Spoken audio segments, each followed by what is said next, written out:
Bak kamerayı çevirdi o kadar şefim sana.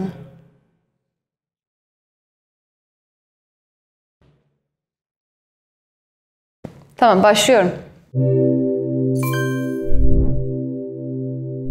Herkese merhaba, ben İrem. E-Ticaret Türkiye'ye hoş geldiniz.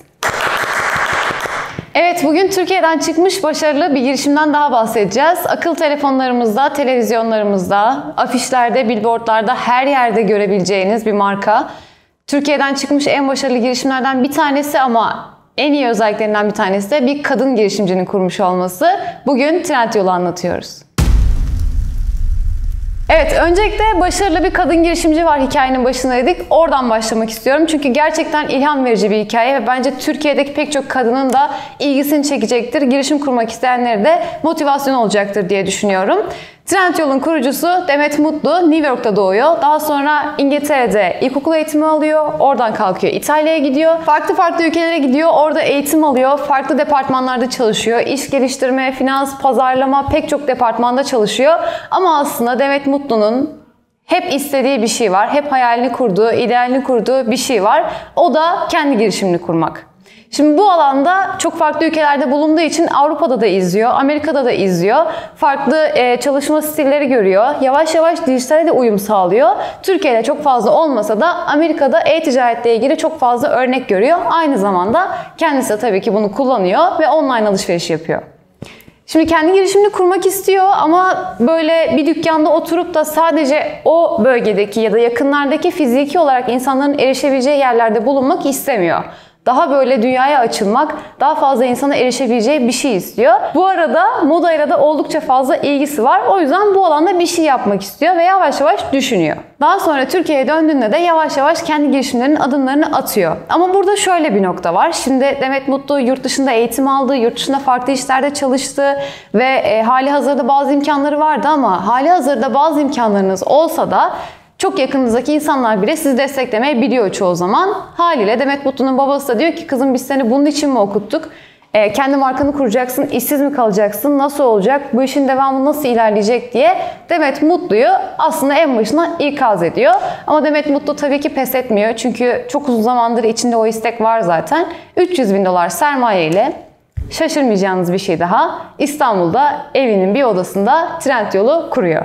Trendyol en başta aslında moda ürünleriyle başlıyor. Zaten Demet Mutlu'nun moda ile ilgisi olduğunu da söylemiştim. Ama daha sonra televizyon, telefon, ev eşyası, giyim, takı vesaire pek çok alanda ürünler satmaya başlıyor ve şu an hali hazırda 3000 üzerinde kategoride binlerce ürünü Trendyol'da satıyor. Demet Mutlu babasının söylediğini dinlemiyor ve kendi girişimini kuruyor. Bence de en iyisini yapıyor. Çünkü kurulduktan tam 6 ay sonra ABD'li Tiger Global'den destek alıyor. Daha sonra Google, Amazon, Zynga ve Twitter gibi şirketlere de yatırım yapan Kleiner Perkins ve Avrupa Kalkınma Bankası'ndan da yatırım alıyor.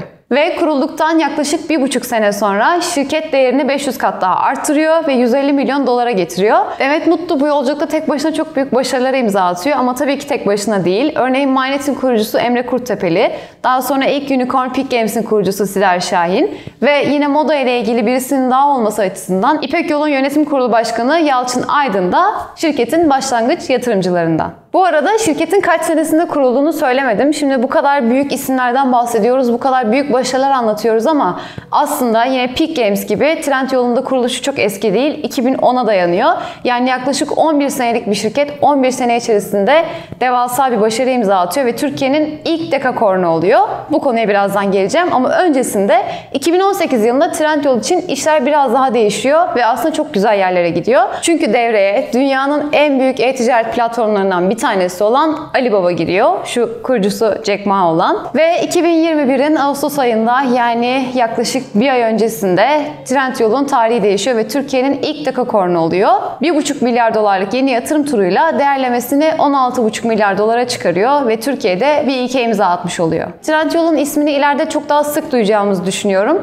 Şu an zaten hali hazırda Trendyol'dan İstesen de kaçmak mümkün değil çünkü girdiğimiz neredeyse her platformda Trendyol'un ismini görüyoruz. Umarım çok daha büyük başarılara imza atarlar ve Türkiye'nin ismini dünyada çok daha fazla duyururlar.